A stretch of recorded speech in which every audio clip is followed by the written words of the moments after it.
We are Yeah. live. This is Yay! exciting. Hi, Jen. Hi. It's Oh, so now great. I'm getting alerts on the phone that I'm talking to saying live now. Jane Pratt is streaming with Jonathan Isn't that Schultz. cool? Modern Yeah. technology. And I'm seeing people Ah, come. I'm seeing people join. It's a super exciting. Welcome, yay. Laura. Welcome, Amos. Um, Yay. Oh, I so love great to seeing. see you. Welcome, Carol. Mm-hmm. Okay. Well, This is awesome. this is a thrill. It's not every day that I get to speak to one of my heroes of publishing, and you really are. Like, you, I can't tell you how much you inspire me. Your work has inspired me over the years. Little known fact, I started a teen magazine in 1999 with a friend named Lisa Lombardi called Twist magazine. I And remember Twist you remember Twist? magazine. Yes. Lisa got the call to start a magazine for Bauer Publishing, and she brought me on as her executive editor. And we literally would sit in our New Jersey offices and huddled around issues of Sassy magazine and try to figure out, what did Jane get so right that made this magazine so Aw. good, and how do we kind of capture that 10 years later. So my guest needs no introduction. Welcome, Jane Pratt. But I think, to just get the ball started here, for those who might not be familiar with you, and I doubt there's that many people out there that are not familiar with you, let's talk a little bit about your origin story, like how you got into publishing, and the origin story of Sassy magazine, which was your first, major creation. I love it. I can actually go to the very beginning, like the embryonic stage Oh, of please do. Sassy, Yeah. because I just this past weekend went to my 45th high school reunion, Yes. and I had not been back there since I graduated because it was such a miserable experience being at this boarding school. But it was there when I was 15 that I was so alienated and would go. We didn't have social media or anything. We didn't have internet. So I Right. would walk into the little town and there was a store that had magazines in it. I think it was like a CBS or something, but they had some magazines in the front. And I would look at the magazines that were supposed to be speaking to me, like 17 or Teen or what was then called Young Miss, Yeah. Young Myth before YM. YM. It was Then Yeah. it was Young and Modern. Yeah. Young and Modern, I forgot they changed it, They even though it was changed it. YM, but they said the M now stands for something different. Stands Right. for modern. Yeah, Modern. okay. Yeah. That's funny. I was there. Um, but anyway, so I would look at these and I felt more alienated because I felt like I didn't see myself in them. I didn't see diversity in them. I was like, who are these people in these magazines that have these perfect lives and look all one exact way, and they all have these boyfriends and blah blah blah. And so I had that idea, and I actually told my mom on spring break when I went home from boarding school. I said, I want to start a magazine for girls like me, for people like me that Mm. don't fit in with these other magazines. And that's been the one good idea I've had through my whole career. And I've done it now. I'm on the fourth iteration of that same basic idea. So the idea is always, I don't see myself being reflected in this. Mhm. I'm going to Yeah. create the thing where I'm reflected. I'm going to That's create the thing where I'm reflected and embraced and celebrated for all the weirdnesses and all that. Yeah. so. I mean, the thing about Sassy is it was so revolutionary at the time. I mean, 1989 was this. When was this that you launched it? What era? What Yeah. year? It Yeah, came out in March of 88. Mar 88. March Right. 88. Yeah. And what was it that you weren't seeing reflected that you wanted to immediately, make sure was out there? Yeah. It was a combination of not seeing physical representation of ranges of, um, uh, body types, ethnicities, glasses, braces, frizzy hair, whatever it might be, Yeah. not seeing that, but also, not reading the words, not seeing the topics being covered that were the things that I actually cared about. And realizing that, that just because you're 15 years old, you can care about what's going on in the Middle East at the same time that you can care about those weird hairs you're getting over here and what does that mean and da, da, da. Like you can care about a range of things and a range of depths of things. And that was it just wasn't being reflected at all. So I thought there must be other people like me out there. And at least even if there's one, I can make them feel better by doing Were, this. were you, but you were onto something, because the magazine did really well, like, right Did. off. the It start. sure did. Mhm. Did it shock you? Were you surprised? Um, yeah, I was so young too. I was 24, so I was just, a couple years out of school, Wow. and that was partly what gave me, I think, that boldness to not know Right. When you don't that it know, shouldn't happen that way. Yeah. right. It's like, "Oh, this is how it goes."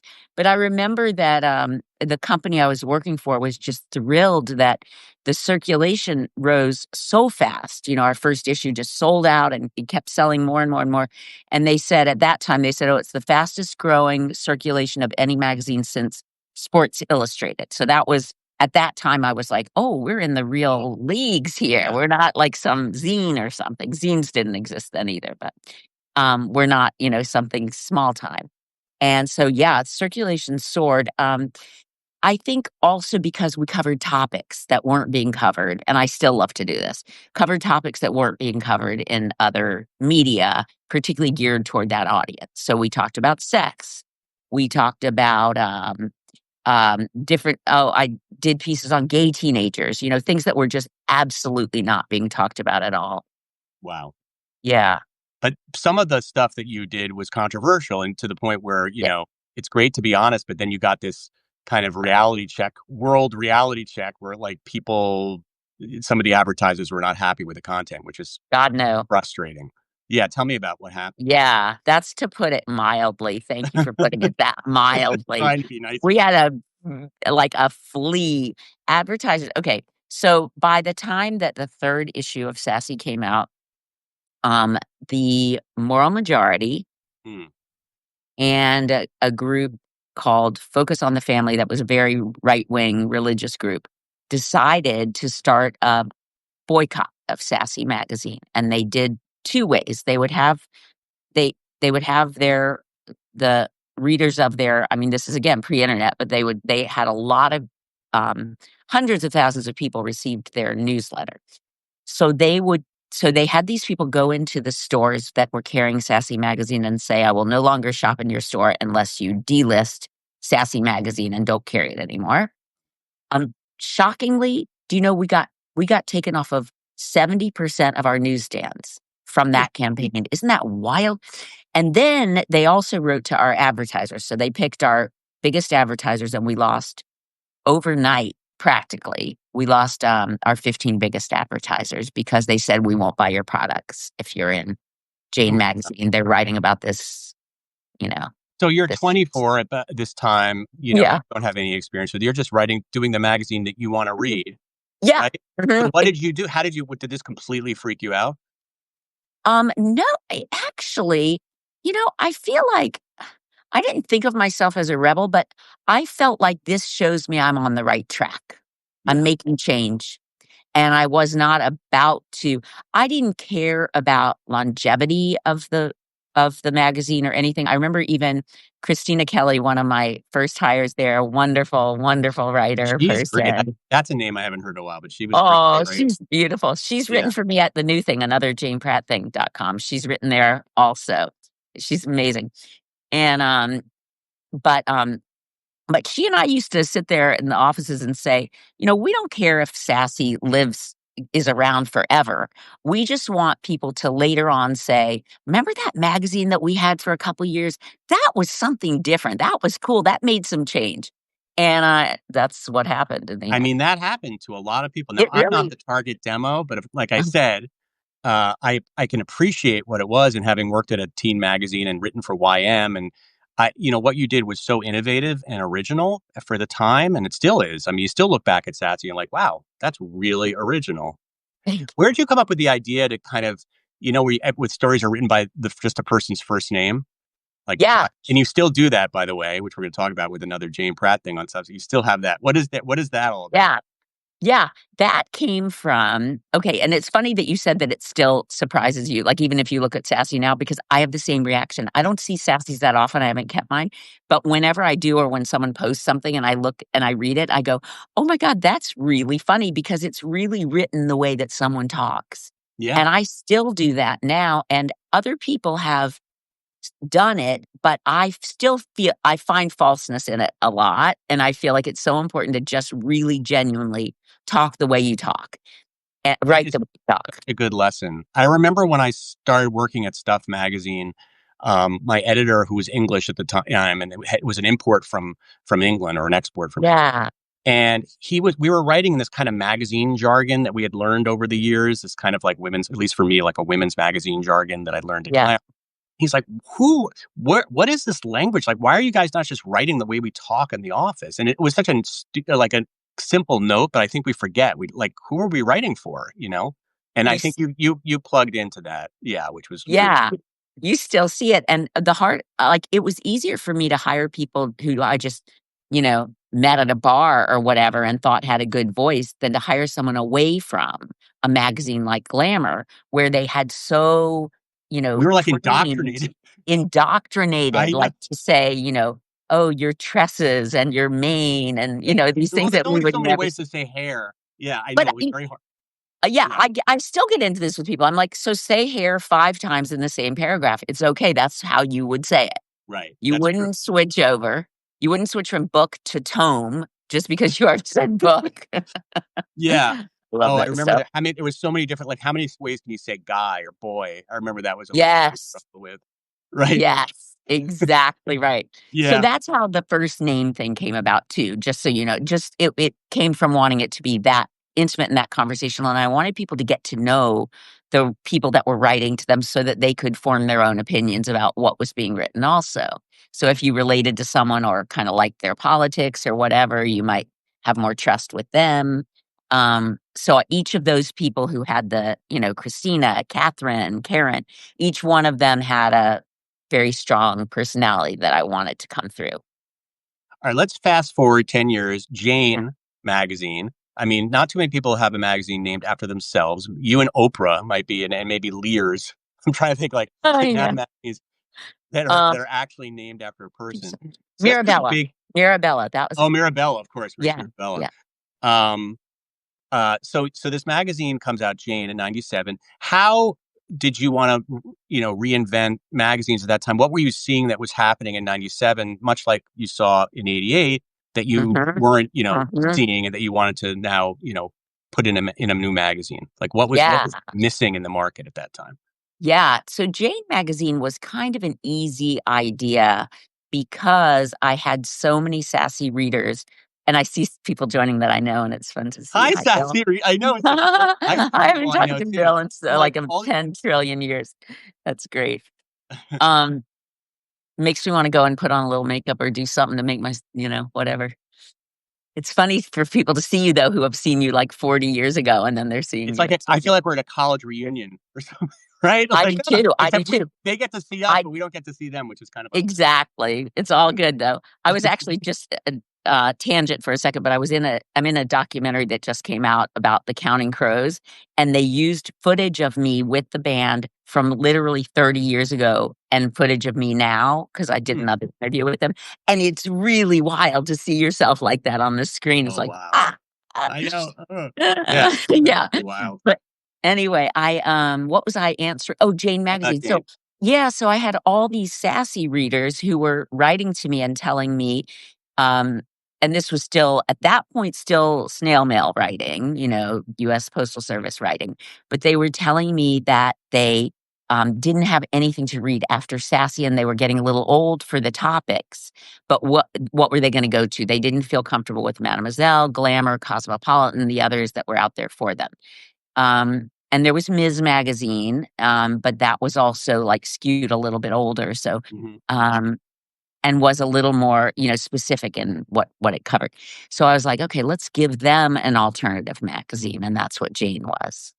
Okay, so that was probably when I was at Glamour. So by the way, just public apology. Like I was not giving, but I was. We were for the funny thing about those magazines is they were targeted at like older. They were supposed to be for like 20-year-olds, right? Like Glamour, but really like 16-year-olds were reading it. It was always much younger, Mhm. right? And so there wasn't Yeah, really for 23-year-olds because that's that right. was really for 16-year-olds. Yeah. That's So absolutely we right. Yeah, filled that void. Yeah. yeah, I yeah. was the one giving advice. I wrote the Jake column and all that stuff. So Oh yeah, that was you. Yeah, you did that. Yeah. I did that. Yeah. Uh I huh. never wrote for you. I don't know how that happened. But somehow we just never connected in that way. But you always connected. You mentioned, you doing documentaries, and you're a celebrity, and you've always kind of you have a bunch of celebrity friends. Talk to me Yeah, about that part of your and you're kind of public facing with those celebrity friends. Like I just looked at your another Jane Pratt thing, and you had a screenshot with Michael Stipe and stuff. So you're yeah. not like so tell me about that and why that's a kind of a part of your public persona. Yeah, yeah, good question. I mean, it's partly like because I grew up with these people. So, I met Michael when I was 19 Wow, and he was 21. And do people know we dated for many, many, many, many years? Yeah. I I don't know if actually that's, didn't even I know that. don't, I That think is he'd be fine wild. with me telling you that. Yeah, yeah, yeah. And now he is the godfather to my daughter. So we are You're really close, like as legit. close as two people Yeah, can be. He's one of my two very, very best friends. And, so not including him would be weird. I talk to him about absolutely everything. right. And then it helps sales too. Yeah, For him to be he's a contributor on another Jane Pratt thing. He doesn't write anywhere else. He doesn't do things on any other platform. Even now, he's not even on, Instagram or any of those. So for him to use my platform as a place to get his messages out there and just put his sweet face modeling a Sassy t-shirt or whatever. It helps everything. yeah. No, no, it's great, and it's authentic, which you know I think is obviously important that it's not just like you're exploiting or one isn't exploiting their celebrity connections to get like it's a real relationship, right? Yeah. Yeah, absolutely. I mean, yes, it is a real relationship. I make fun of myself for being a name dropper, um, because sometimes it is beneficial Right. to say, whatever. I don't even want to go into it because it'll sound bad, but No, no, no. Or you can it is I'll name beneficial. drop for you. Like for example, Ione Sky is your music editor, right? Yes, yes. So you And yeah. Mhm. I didn't so even know it's it, Ione before this, but yeah, Ione Sky. So it's like that is gonna draw some eyeballs to that's right. right. That's right. And I just started another new my advice columnist is Rain Phoenix, who a lot of people do know from she's been in a million different bands. She's of course part of the Phoenix family with Joaquin and all of them. But on her own, she's just an incredible she gives incredible advice. So she just debuted yesterday day before yesterday as the advice columnist on another Jane Pratt thing. And Great. that's also really good. It's gotten a lot of good attention. All right, I'm gonna fast forward again. We'll skip XO Jane because we don't have hours to talk You can the skip whole that life one. story. But if you want to ask about that in the question session afterwards, you're welcome Yeah, to. I would like But to, I yeah. want to talk about another Jane Pratt thing, which is your newest venture.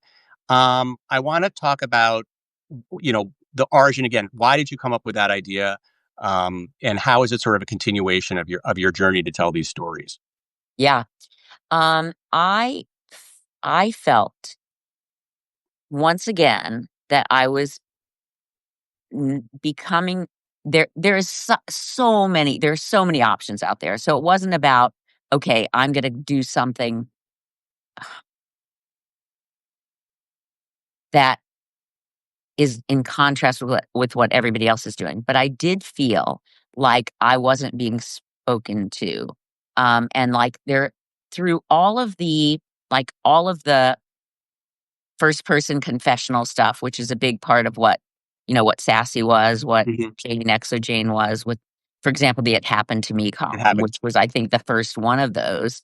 And I'm still doing that now on another Jane Pratt thing. But I think I felt like there had become, in the same way that we were saying how in print magazines there became there was a conventional way of talking to people.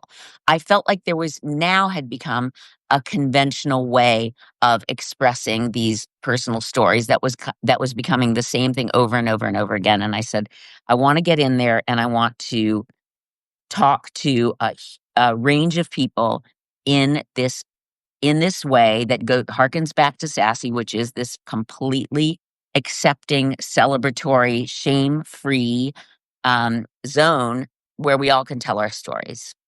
Right. Now, So, why did you choose Substack as your platform? It's an interesting choice. yeah, I You didn't talked. do it as a website. You didn't. Yeah, I mean, I talked to a bunch of different people, and actually, I had been planning to launch it as a standalone website, but then once Substack started talking to me, I saw the strength that their platform could bring to it just in the other people that are on Substack for one thing and connecting me Hmm. within that. And it has been tremendously helpful for that. But I do at the same time really see this as a website, not a newsletter. I'm not really a newsletter person. Yeah. I don't want to just tell you what I think and have you read it and digest it. I want you to tell me back. It's the Mhm. same reason when I had a radio show for about 6 years, I think, on Sirius XM. And on that show, rather than doing a podcast, which sometimes is suggested, I did that and it was a live 2-hour radio show where I got callers and we could talk about things. I like the process of the Immediate, conversation, the immediate interaction in the the conversation. immediate interaction. Not, I don't want to tell you just what I think. So, so the website component of Another Jane Pratt thing has a lot of stuff on it that doesn't go out in the newsletters. It has that Jane's phone Yeah, uh, Jane's phone is really cool. thing. I People love can that. look in my phone. Thank you. And it has other things too. It has a little category called extra safe space where people anonymously write. It has to be something you've never told another human being. And you can confess it there. Where do you come up with these clever ideas, like the James Bond thing? Is that your idea? Like, Yeah. is it just Yeah. is your instinct like, well, what would I want to see? Like, what's the first Uh-huh. thing? Yeah. And yeah. Jane's phone thing, I would give props to Troy Young, if you know him, and he has a Substack also. Um, and a good podcast. But I was working with him when I was starting Exo Jane, so that was kind of a joint idea between the two of us. But yeah, I just thought, I always like seeing inside things. I always like seeing behind the scenes and the real thing. And I thought rather than me so this was now going back, I don't know how many 15 or something years ago when we started Exo Jane. It was pre-Instagram. And I was like, I just want people to be able to take my phone. Here, that's how vulnerable I will make myself. Take my phone, look through my phone. Because, we don't do that for most people. We don't want most people to look through our phone, but I wanted to do it with this audience. And so I gave them snapshots from my phone continually to look at. Yeah, And and I'm it's still very with that. sort of like today, and Sassy would have done a version of that. There's preset Yeah. you Yeah, guys for sure. first, right? I love Yeah. Um, yeah, and I love what you're saying about the immediate feedback that Substack gives you. I think it's one thing as writers, we often sort of throw things out into a void, and we have absolutely no idea what the Yeah. people's action is going to be. Especially when I used to be in print magazines, would have to wait 3 months, and then you Yeah. still wouldn't know. I remember the biggest thrill of my career was standing on a New York subway and seeing somebody reading my, I think, Maxim magazine story on the train, and I was like, "Oh my gosh!" Like it's just Yeah. but that was like the Yeah. most, The that was real. like the only kind of feedback I ever got because they didn't. Yes. So I love the Yes. Substack, and this podcast brought to you by Substack. No, I love that Substack is a way, like even now we're getting like live chat comments, right? Little hearts, right? Yay. Oh, I see Which Mika. I love Mika. is really nice. So I love that you do that. Now, it's a different business model too. So do you mind me asking, like, sort of how you can monetize this Yeah, creation on Substack? absolutely. Yeah. Absolutely. So, okay, so it's now I'm doing it now, and I know there is potential to bring in sponsors down the road, Mhm. right? I could still do that. That's the way that I've monetized everything I've done in the past was primarily advertiser. I mean, there are basically like three ways that you can make money through a publication. One is advertiser revenue. One is subscriptions or newsstand sales back when we had newsstand sales in the old days. And then the other is selling products through your platform, right? So, your own, Yeah. your own unique Your own products, version. not Yeah. advertisers' products. So I'm doing two of those right now, and I could see adding on the advertising because I've gotten approached by advertisers who would like to sponsor some of the content that we're Cool. doing. Shockingly, I mean, they don't want to sponsor all the content, believe me, Yeah. but some I of just it speaks to some of them. it's Yeah, okay. Yeah. more the fashion and beauty stuff. I love So I would definitely consider that. But but for right now, um, the revenue source comes from the people that pay to read what we're doing, and it feels very, I love it. It just feels very, like, direct and very genuine and very respectful of the writers that are contributing their work. So I'm able to pay the writers, which is really important to me also.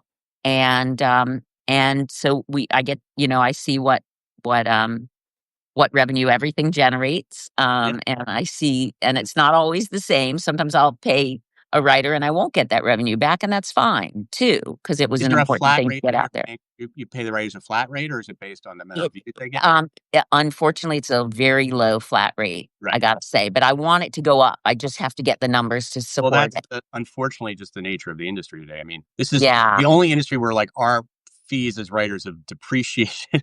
The fact that I was getting $1.2 a word in like Yeah. 1995, and now Uh-huh.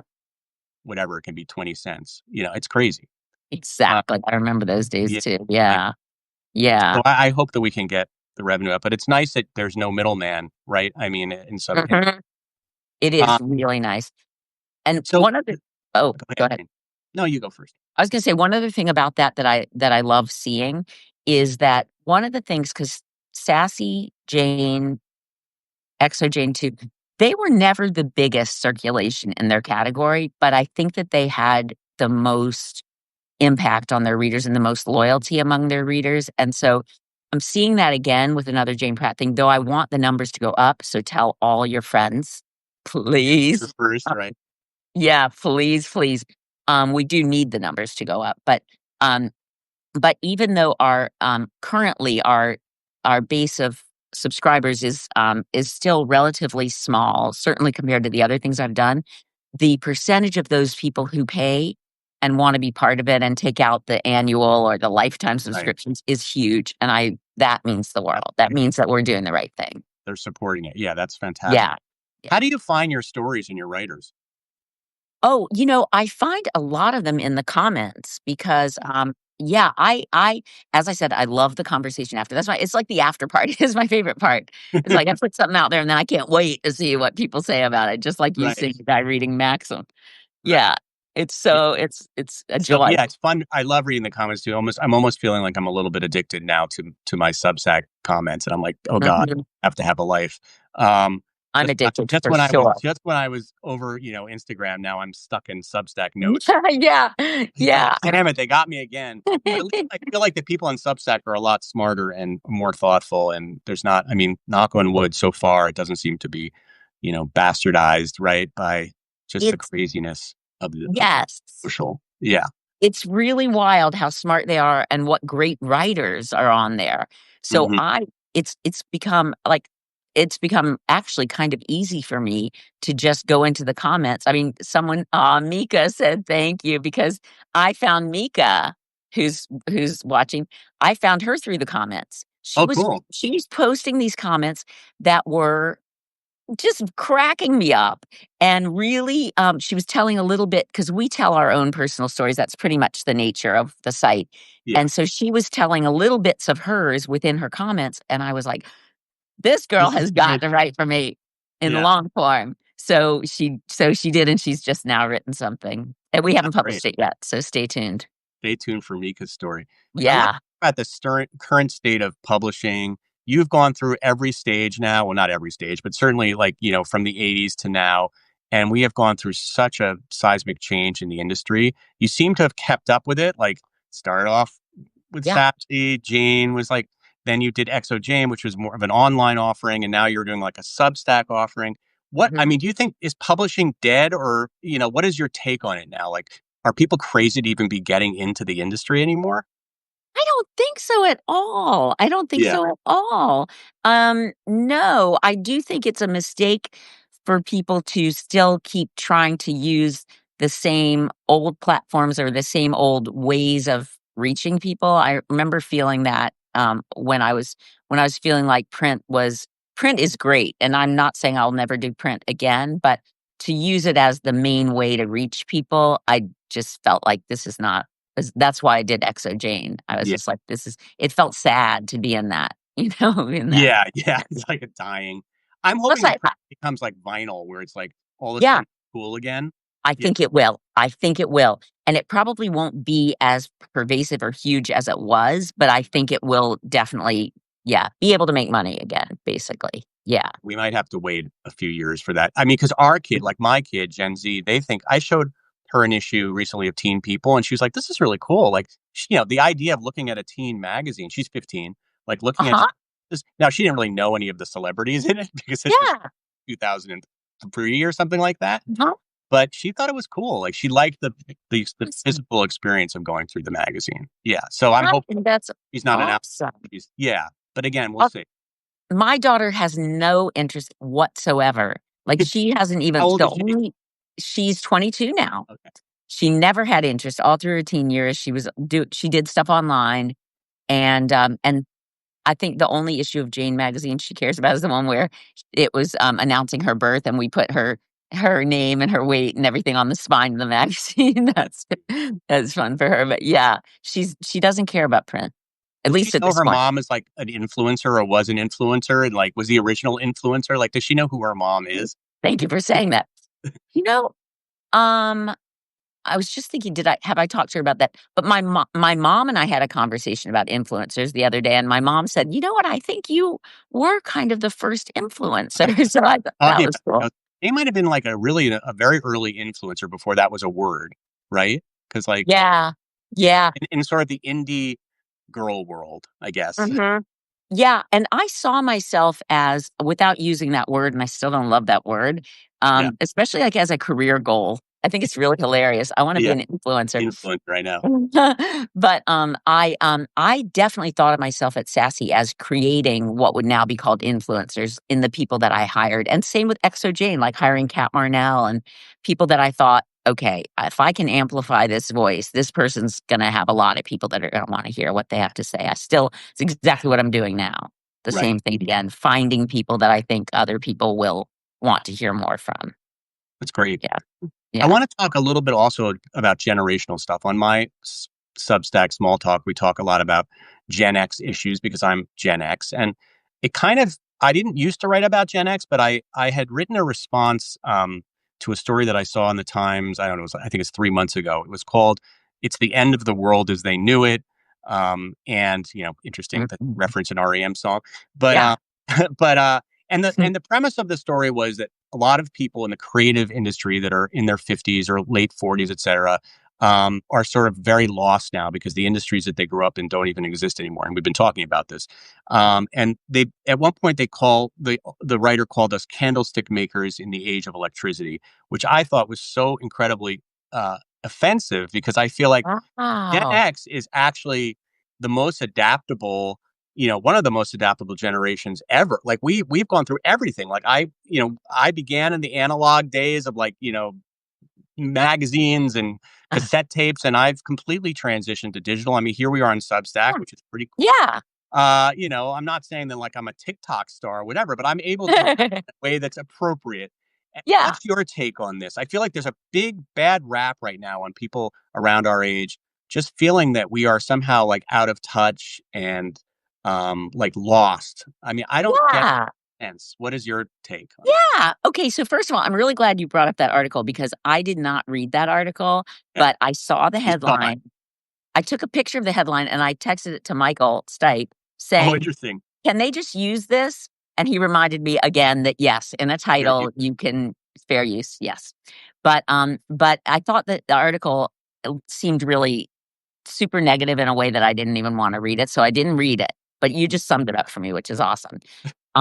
I don't need to hear them No, say me that we are neither. I mean, candlestick it was written makers. by an Xer, which would surprise me because like if it was written by a millennial, I would be like, oh, okay. But even we were Uh, betrayed by a yeah, fellow. by one of our own. I know. Just You know, Gen Xer to betray one of our own. yeah, Yeah, I I don't. think yeah, I mean, and it's easy to get in there and say, "We're so out of it," or whatever.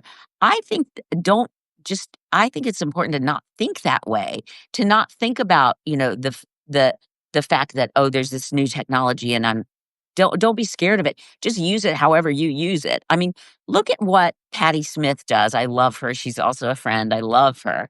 But why did I have to say she's a friend? Because I'm a name dropper. I could have just said Patty Smith. I didn't need to say that.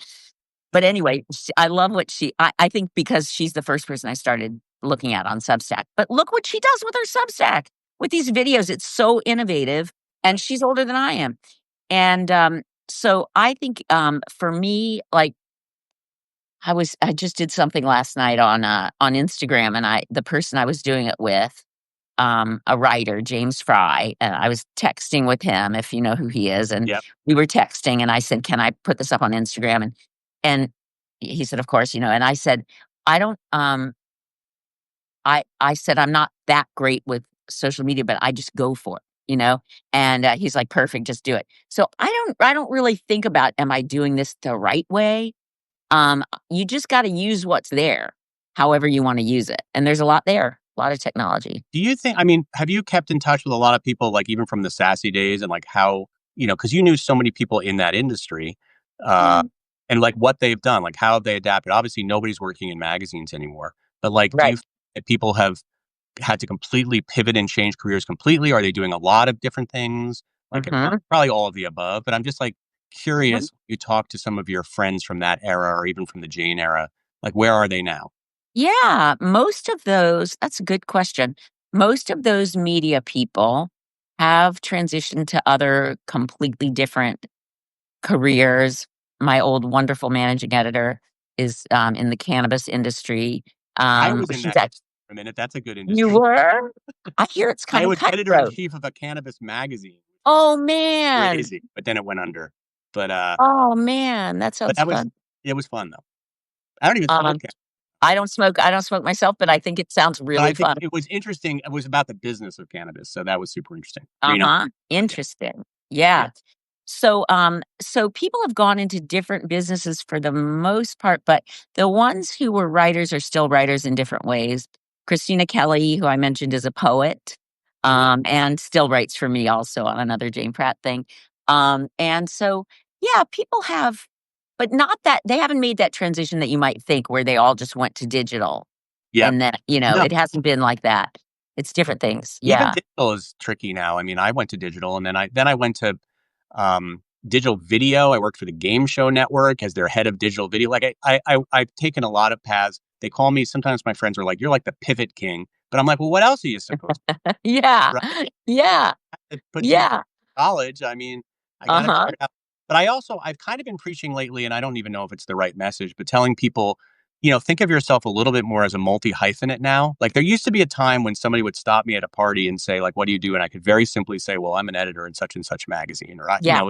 one answer, like a one Yeah. sentence.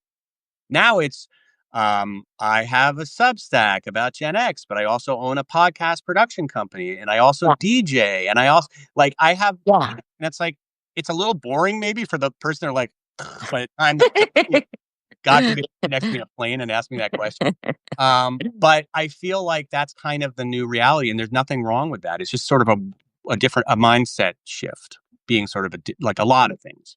Absolutely. I don't know when I'm filling out a doctor's form and they have say profession on there, I'm really like I still put editor, but because I still think primarily that's what I'm best at, and I don't know, but yeah, it's all over the place. It's all Right, yeah. right. Yeah, it's fun. It's interesting that you're an editor because I also think of you as a writer, but you really are primarily an editor, right? Like you do write, but you don't think of yourself as a writer, do you? No, it's no, and I said that to, when I was first launching another Jane Pratt thing, I said that to, a wonderful writer, Lizzie Goodman from the New York Times. I said, I don't consider myself a writer," and then people have kind of given me a hard time about saying that, but I say it because I I feel like I know great writers, and I love to make them even greater. In through editing. And myself, sometimes I think I can write stuff that's great, but I feel like I don't know. I don't know. I don't think of myself I don't see myself as that being my biggest strength for sure. But I do write. I write partly because I have to write. I'm writing something right now about my dad for Father's Day. It's hard to write.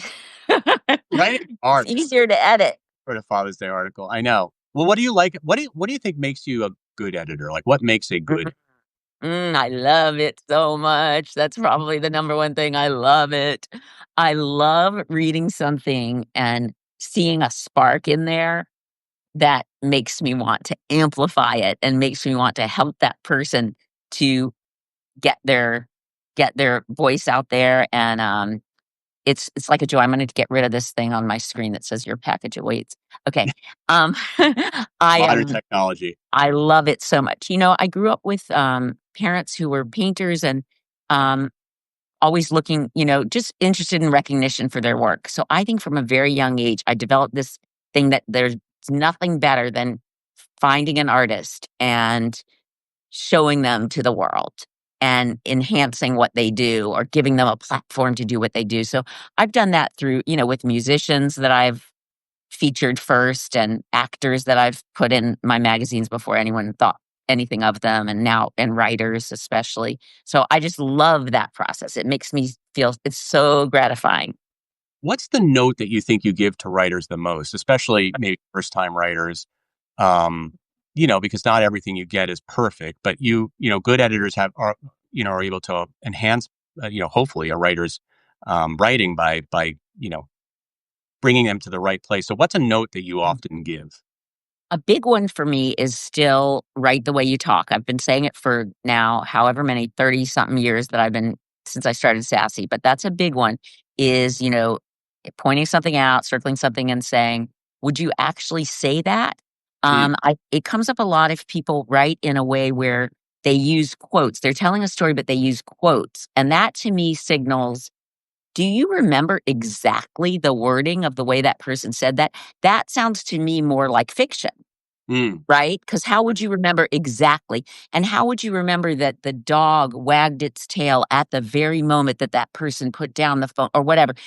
Just tell it from the perspective that you have now and say it the way you would say it. right. Yeah, That's a big one. it's true. A lot of times writers try to make things really flowery and kind of like not Mm, true to who they are. They're yeah. afraid like it's going to sound too conversational. And I feel Mm, like, I don't know, that's just not my style. yeah.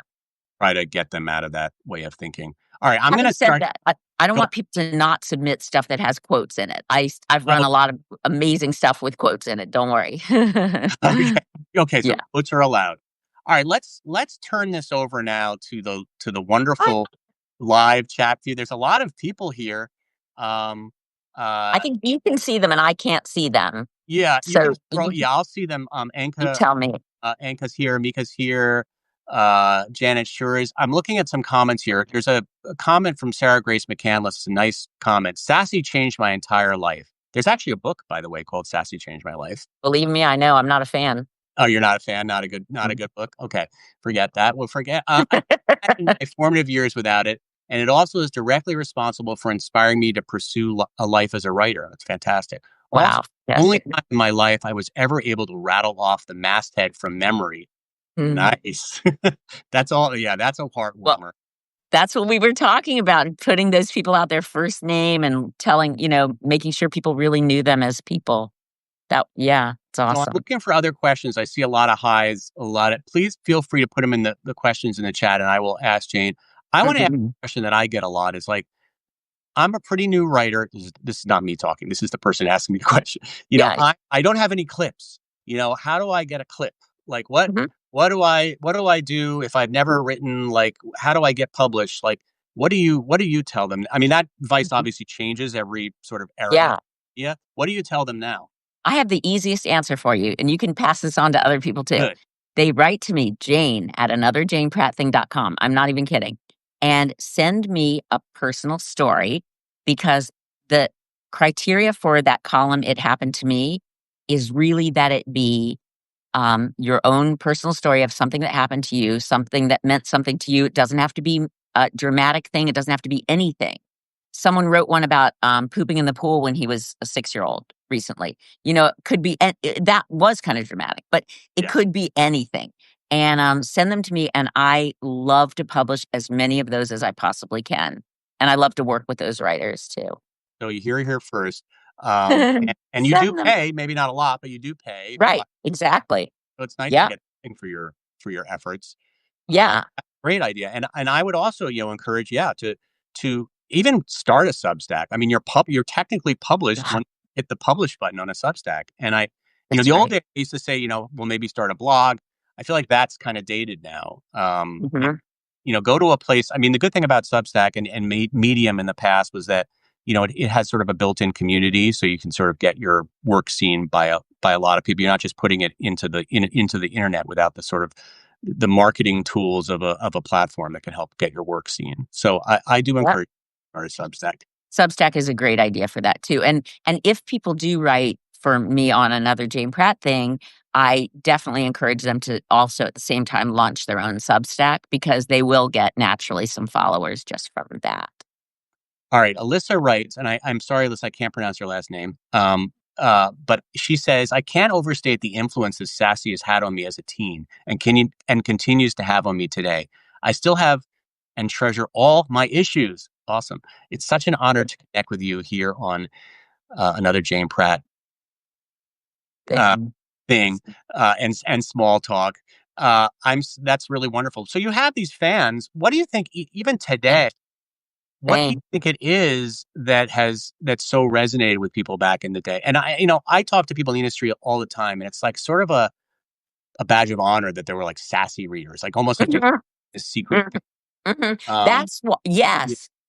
Yes, and that's why, by the way, when I forgot to say it, but when we were talking about revenue streams, so that's why the only thing that I sell on anotherjaneprattthing.com is a Sassy t-shirt. It's like the original Sassy t-shirt. It's pink with pink, of course. yes, Only one color.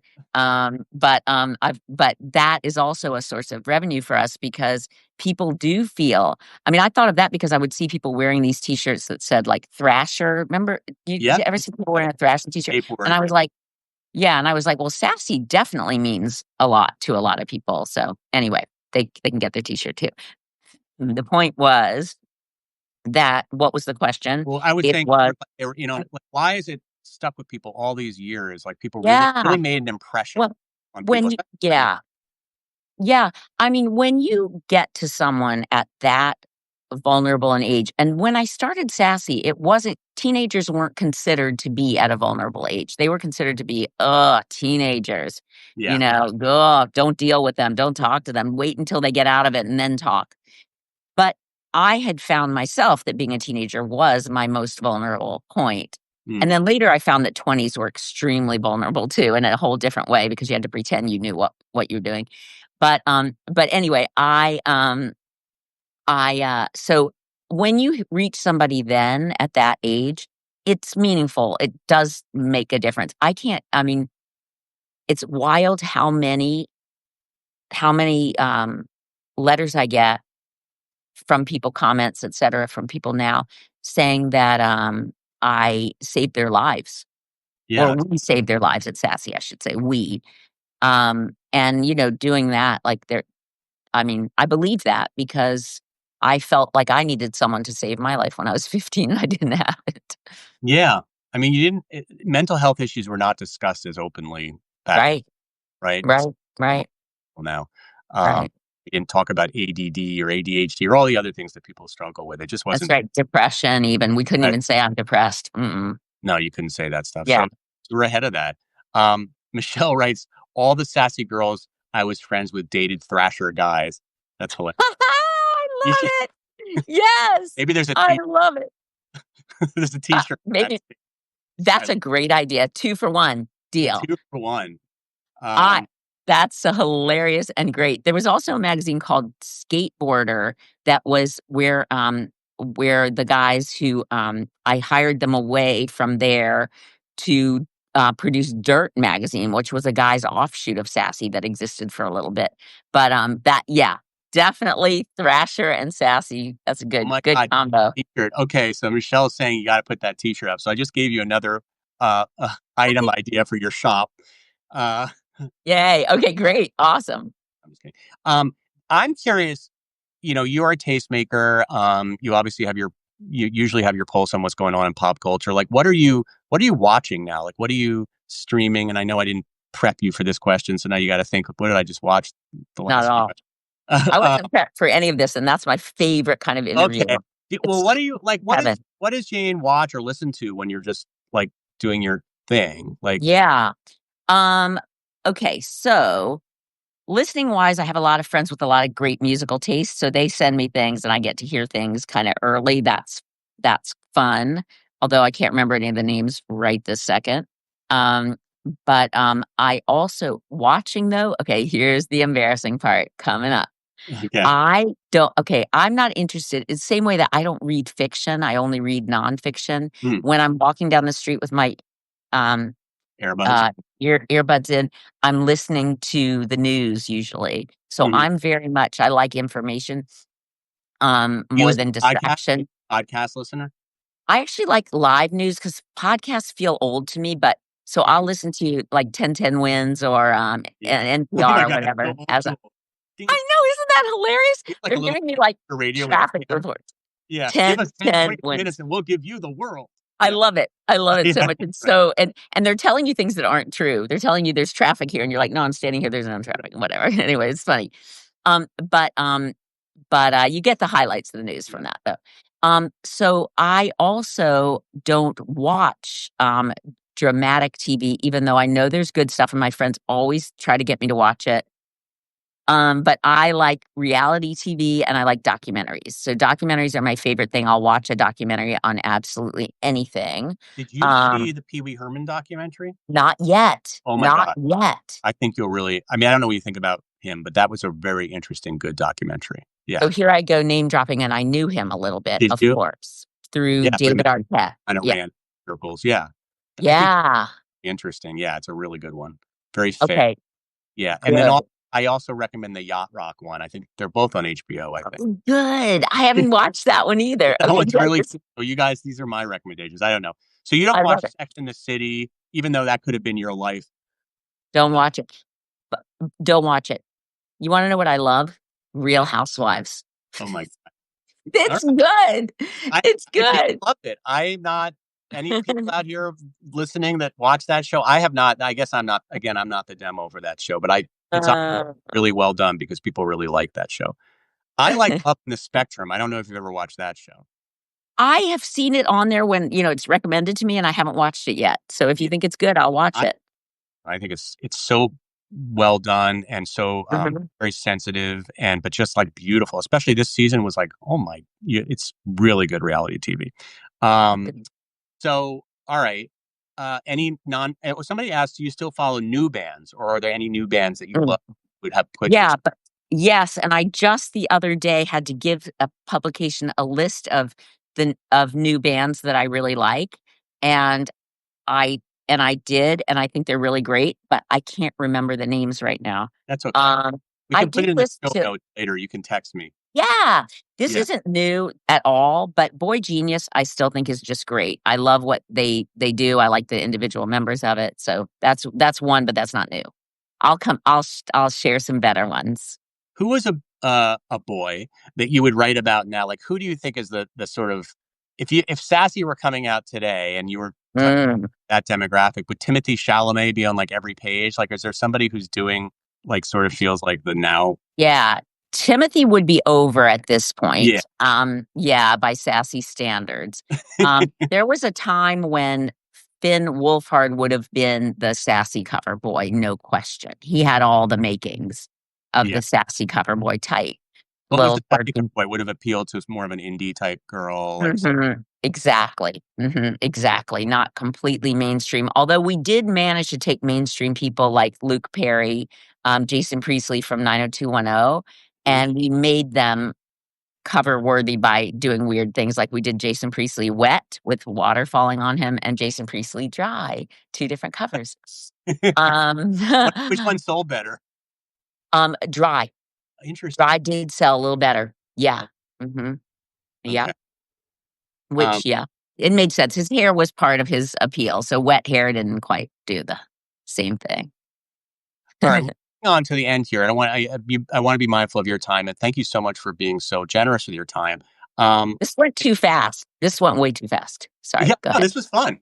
Um, let me ask you sort of words of wisdom, like what maybe some the best advice maybe you've ever gotten, in your career or even in life, advice that you Mhm. often give people. I mean, you've given us some advice here, certainly about writing and editing. I'm wondering if there's anything that that sticks with you or comes to mind?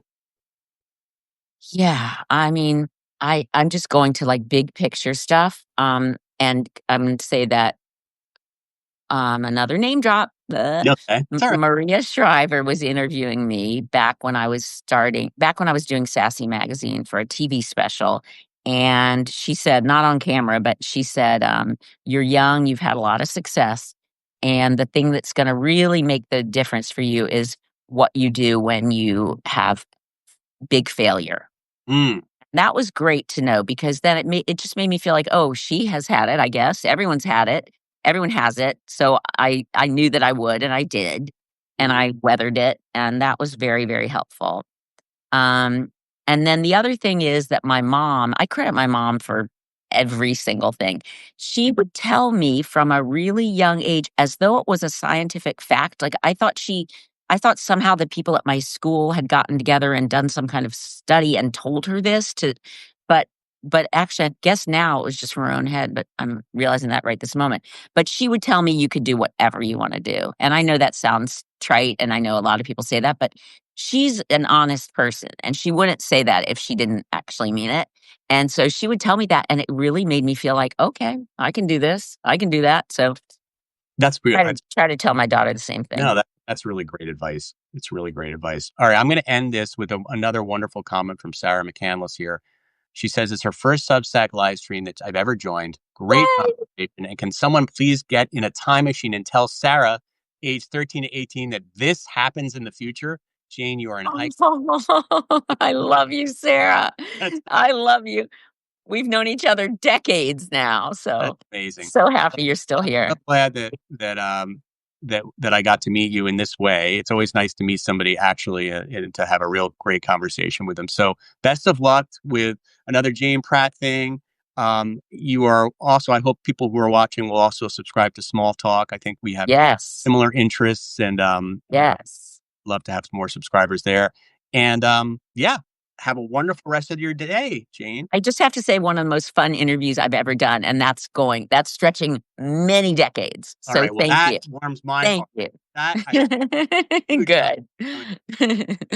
one. Awesome. Mwah. I'm pressing Thank my you. heart button for that one. Bye, Okay. Jane. Thank you, everybody. I appreciate it. Bye. Bye.